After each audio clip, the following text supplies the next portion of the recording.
Tablets ತಗೊಳ್ಳಿ.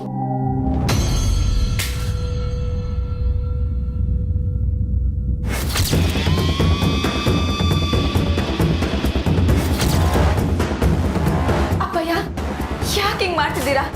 Doctor ಕೊಟ್ಟ tablet ತಕೊಳ್ಳಿ ಅಪ್ಪಯ್ಯ. ಗೌರಿಯಲ್ಲಿ ಅಯ್ಯೋ ದೇವ್ರೆ! ಕಮಲಿ, ನೋಡು ನೋಡು ನನ್ನ ಚಂದ್ರು ಹೇಗೆ ಹಾಡ್ತಿದ್ದಾರೆ ಅಂತ. ಗೌರಿ ಬದುಕಿದಾಗ ನಮ್ಮ ಮನೆಗೆ ಬಂದು ಎಲ್ಲರೂ ನೆಮ್ಮದಿನೂ ಹಾಳು ಮಾಡ್ಬಿಟ್ಲು. ಈಗ ಸತ್ತ ಮೇಲೂ ಎಲ್ಲರೂ ನೆಮ್ಮದಿನ ಹಾಳು ಮಾಡ್ತಿದ್ದಾಳೆ. ಎಲ್ಲದಕ್ಕೂ ನೀನೇ ಕಾರಣ, ನೀವುಗಳೇ ಕಾರಣ.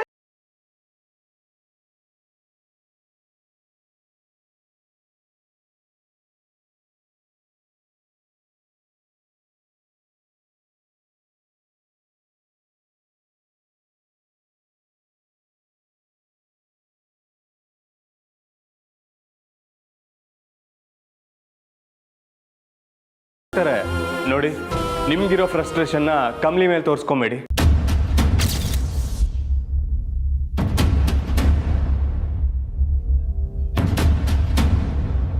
ಮಾಮ್ ಪ್ಲೀಸ್, ನಮ್ಮ ಹಣೆಯಲ್ಲಿ ಏನಿದೆಯೋ ಅದೇ ಆಗೋದು. ಅದಕ್ಕೆ ನೀವು ಯಾಕೆ ಕಮಲಿಗೆ ಬೈತಿದ್ದೀರಾ? ಕಮಲಿ ತಗೋ, ಡ್ಯಾಡ್ ನಿನ್ನ ಮಾತೆ ಕೇಳೋದು, ನೀನೇ ಅವ್ರಿಗೆ ಟ್ಯಾಬ್ಲೆಟ್ಸ್ ಕೊಡು.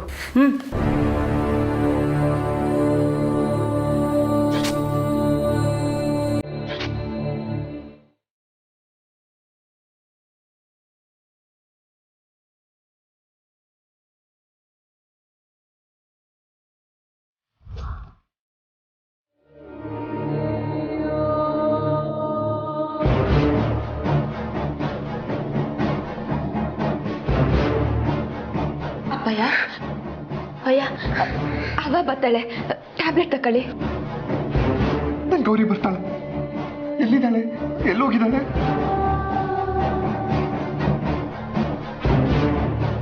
ಇಲ್ಲೇ ಆಚೆ ಹೋಗೋಳೆ. ಅಪ್ಪಯ್ಯ, ನೀವು ಟ್ಯಾಬ್ಲೆಟ್ ತಕೊಳ್ಳಿ, ಬರ್ತಾಳೆ.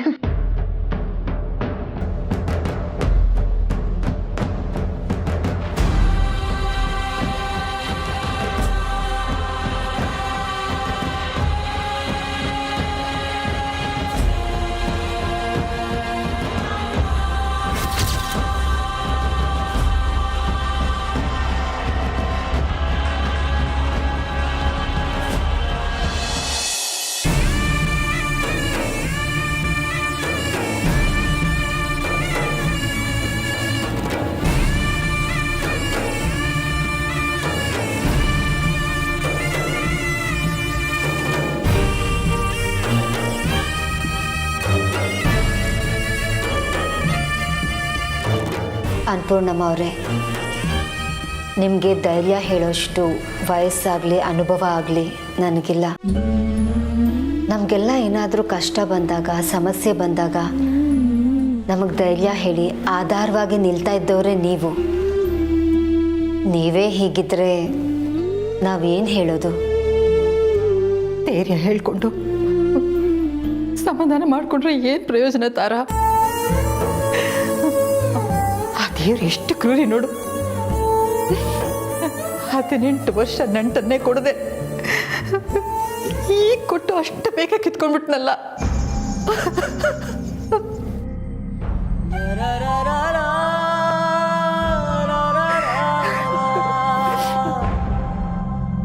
ಬಿದ್ದೋಗೋ ಮರಗಳು ನಾವು, ನಮ್ಮನ್ನ ಉಳಿಸಿದಾನೆ.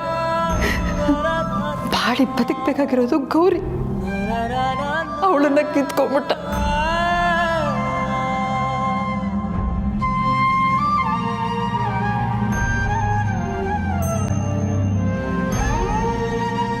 ಅಮ್ಮ,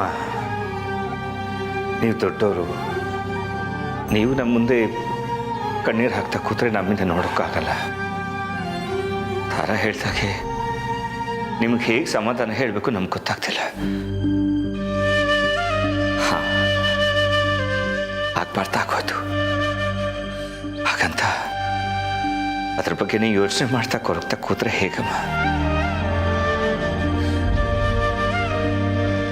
ಸಾವು ಎಲ್ಲರ ಮನೆಗೂ ಅತಿಥಿನೇ. ಆ ಸತ್ಯ ಗೊತ್ತಿದ್ದೂ ಅದನ್ನ ಎದುರಿಸೋದು ತುಂಬ ಕಷ್ಟ ರಮೇಶ್. ಚಂದ್ರು ಅಂತೂ ಸಂಪೂರ್ಣವಾಗಿ ಕುಗ್ಗೋಗಿದ್ದಾನೆ. ಅವನಿಗೆ ಹೇಗೆ ಸಮಾಧಾನ ಮಾಡಬೇಕು ತಾನೇ ಗೊತ್ತಾಗ್ತಾ ಇಲ್ಲ. ಹೊಸ ಬದುಕು ಶುರು ಆಗಿದೆ. ಎಲ್ಲರೂ ಸಂತೋಷವಾಗಿದ್ವಿ ಅನ್ಕೊಳ್ಳೋಟೊತ್ತಿಗೆ ಈ ಸಿಡಿಲು. ಚಂದ್ರು ಪರಿಸ್ಥಿತಿ ಏನು ಅಂತ ಡಾಕ್ಟರ್ ಕೈಲಿ ವಿವರಿಸೋಕ್ಕಾಗ್ತಾ ಇಲ್ಲ.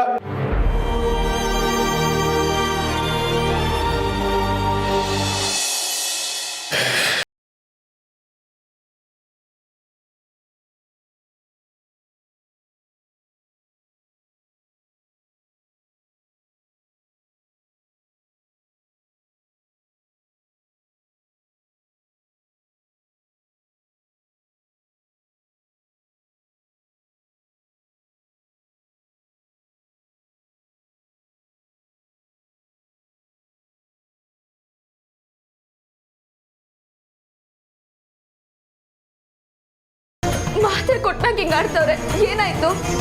ಈ ಮಾತ್ರೆ ಇರೋದೇ ಹಾಗೆ ಅಂತ ಡಾಕ್ಟರೇ ಹೇಳಿದ್ದಾರೆ. ಇನ್ ಸ್ವಲ್ಪ ಹೊತ್ತಲ್ಲಿ ಡ್ಯಾಡ್ ನಿದ್ದೆಗೆ ಜಾರ್ತಾರೆ.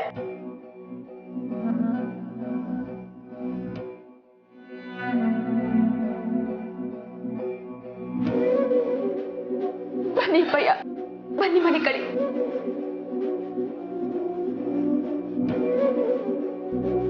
ನಿಧಾನ ಭಯ.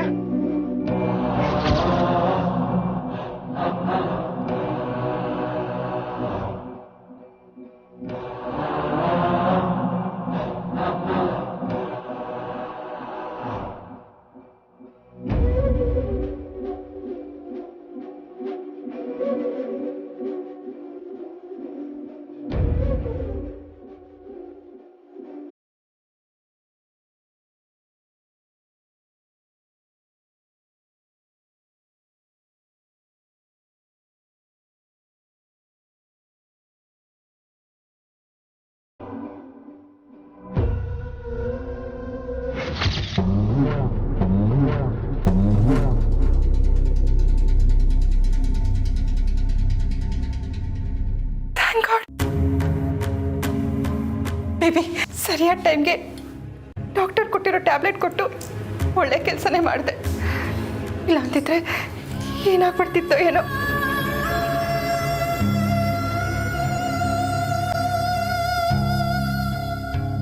ಇನ್ನಷ್ಟು ಪ್ರಾಕ್ಟಿಕಲ್ ಆಗಿರೋದಕ್ಕೆ ನನಗೆ ಬರಲ್ಲ ಬೇಬಿ.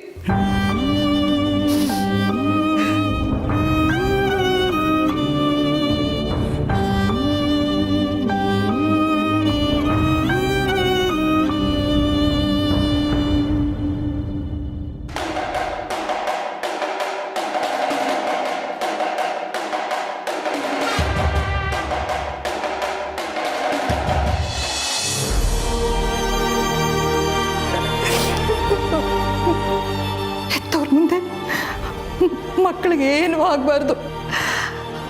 ಅದನ್ನ ನೋವು ಹೇಳಕ್ಕಾಗಲ್ಲ.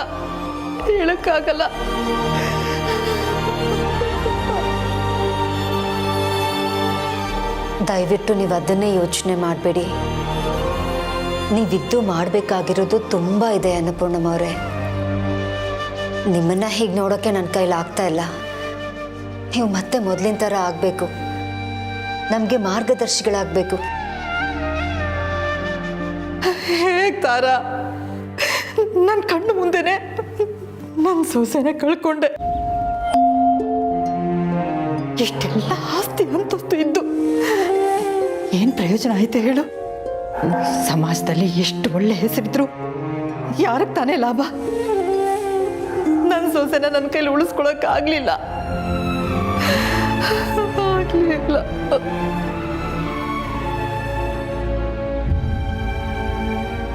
ಗೌರಿ ನನಗೂ ಒಡ ಹುಟ್ಟಿದವಳು ಹಾಗೇನೆ. ತುಂಬ ಒಳ್ಳೆಯವರು. ಒಳ್ಳೆಯವ್ರನ್ನ ದೇವ್ರು ಬೇಗ ಕರ್ಕೊಂಡ್ಬಿಡ್ತಾನೆ. ಅದಕ್ಕೇನು ಅವ್ರನ್ನ ಕರ್ಕೊಂಡ್ಬಿಟ್ಟ.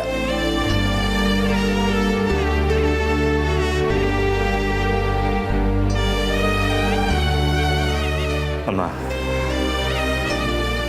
ನಿಮ್ಮ ಜೊತೆ ನಾವಿದ್ದೀವಿ.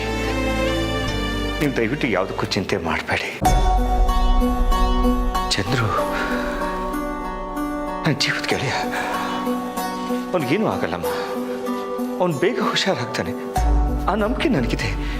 ನೀವು ಧೈರ್ಯವಾಗಿರಿ.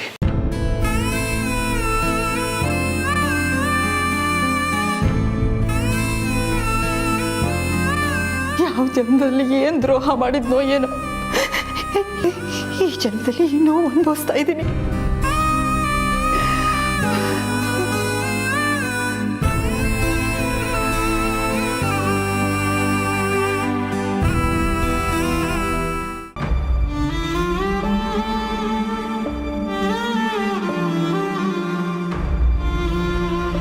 ಕಮಲಿ ಅವರೇ, ಅವ್ರಿಗೆ ಡಿಸ್ಟರ್ಬ್ ಆಗುತ್ತೆ, ಅವ್ರು ಮಲ್ಕೊಳ್ಳಿ, ನಾವು ಆಮೇಲೆ ಬರೋಣ.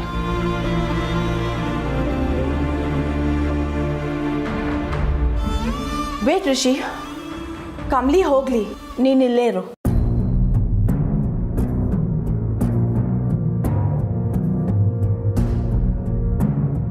ಯಾಕೆ, ಏನಾರು ಬೇಕಿತ್ತಾ? Yes Rishi, I need your help. ಏನು? ಡ್ಯಾಡ್ನ ಬೇರೆ ರೂಮ್ಗೆ ಶಿಫ್ಟ್ ಮಾಡಬೇಕು.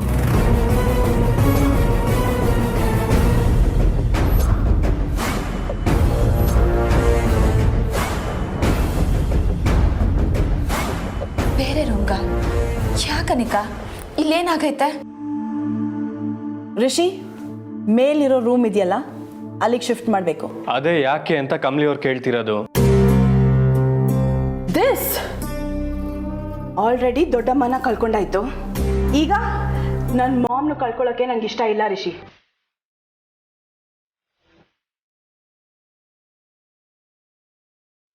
ಡ್ಯಾಡ್ ಇಲ್ಲೇ ಇದ್ರೆ ಮಾಮ್ಗೆ ಏನಾದ್ರೂ ಮಾಡ್ಬಿಡ್ತಾರೆ ಅನ್ನೋ ಭಯ ರಿಷಿ. ಬೇಬಿ ಪ್ಲೀಸ್, ಹಾಗೇನೂ ಇಲ್ಲ. ಚಂದ್ರು ಇಲ್ಲೇ ಇರಲಿ, ನಾನು ನೋಡ್ಕೋತೀನಿ. ನೀವು ಸುಮ್ಮನೆ ರೀ ಮಾಮ್. ನಿಮಗೆ ಡ್ಯಾಡ್ ಮೇಲಿರೋ ಕೇರಿಂದ ಹೀಗೆ ಹೇಳ್ತಿದ್ದೀರಾ, ಬಟ್ ನಾನು ಪ್ರಾಕ್ಟಿಕಲ್ ಆಗಿ ಹೇಳ್ತಿದ್ದೀನಿ. ಡ್ಯಾಡ್ ಇಲ್ಲೇ ಇದ್ರೆ ನಿಮಗೆ ಸೇಫ್ ಅಲ್ಲ ಮಾಮ್. ಇಲ್ಲ ಅಂದ್ರೆ ನೀವು ನಾನು ಎಲ್ಲ ಬೇರೆ ರೂಮ್ಗೆ ಹೋಗ್ಬೇಕು ಅಷ್ಟೇ. ಅನಿಕಾ, ನಂಗೂ ಇದ್ರಾಗ ಒಪ್ಪಿಗೆ ಇಲ್ಲ. ಅಪ್ಪ ಹಂಗೆಲ್ಲ ಯಾರಿಗೂ ತೊಂದರೆ ಕೊಡಕ್ಕಿಲ್ಲ. ಯಾಕೆ ಅಮ್ಲಿ, ಅವರು ನಿಂಗೆ ಅಪ್ಪ ಅಂತ ನಾನು ಒಪ್ಕೋತೀನಿ, ಬಟ್ ಡ್ಯಾಡ್ನ ನಾನು ಚಿಕ್ಕ ವಯಸ್ಸಿಂದ ನೋಡ್ತಾ ಇದ್ದೀನಿ, ನನಗೂ ಅಟ್ಯಾಚ್ಮೆಂಟ್ ಇದೆ.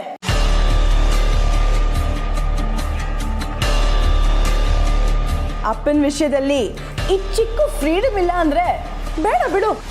ಮಾಮ್ಗೆ ಏನಾದರೂ ಆಗಲಿ, ಅವ್ರ ಜೀವಕ್ಕೆ ಅಪಾಯನೇ ಆಗಲಿ, ಇರ್ಲಿ ಬಿಡು, ಇಲ್ಲೇ ಇರಲಿ ಬಿಡಿ mom. Let him be your only.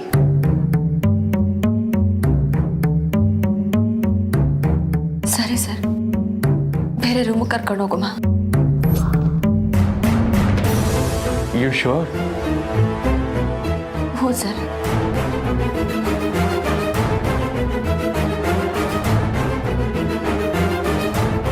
ಅಪ್ಪನಿಂದ ಬೇರೆಯವ್ರಿಗೆ ತೊಂದರೆ ಆಯ್ತೈತೆ ಅನ್ನೋದನ್ನ ನನ್ನ ಕೈಲಿ ಯೋಚನೆ ಕೂಡ ಮಾಡೋಕ್ಕಾಗಕ್ಕಿಲ್ಲ. ಆದರೆ ಈಗೆಲ್ಲದಕ್ಕಿಂತ ಮನೆಯವ್ರ ನೆಮ್ಮದಿ ಮುಖ್ಯ. ಅದಕ್ಕೆಯ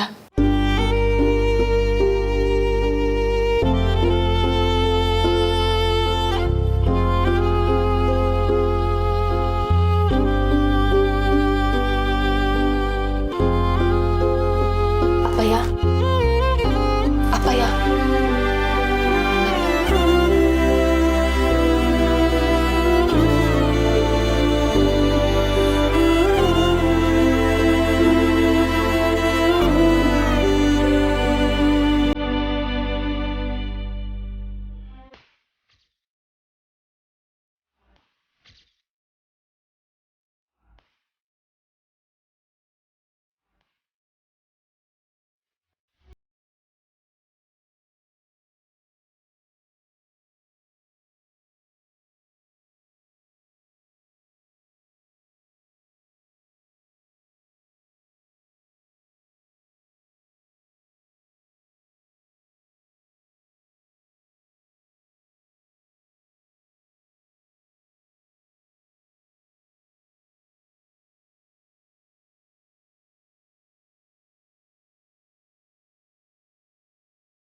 ಲಾಸ್.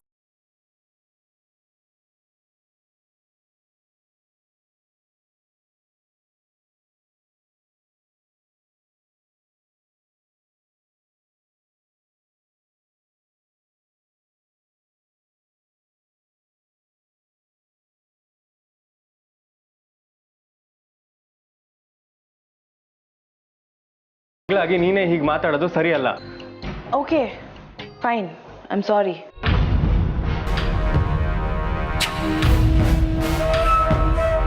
ಕಮಲಿ, ನಾವೇನು ಇವ್ರನ್ನ ಒಬ್ರನ್ನೇ ಬಿಡ್ತಾ ಇಲ್ವಲ್ಲ?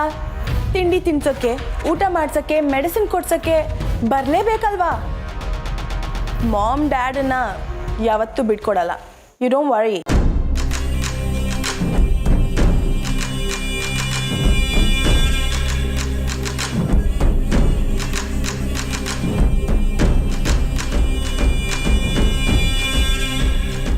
ಸರಿ ಬನ್ನಿ, ಡ್ಯಾಡಿಗ ರೆಸ್ಟ್ ತಗೊಳ್ಳಿ. Let's go out. ಇನ್ನೂ ಹಾಫ್ ಆನ್ ಅವರ್ ಬಿಟ್ಟು ಮತ್ತೆ ಬರೋಣ.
ಇನ್ಮೇಲೆ ಈ ಮನೆಯಲ್ಲಿ ನನ್ನ ಆಡಳಿತ ಶುರು.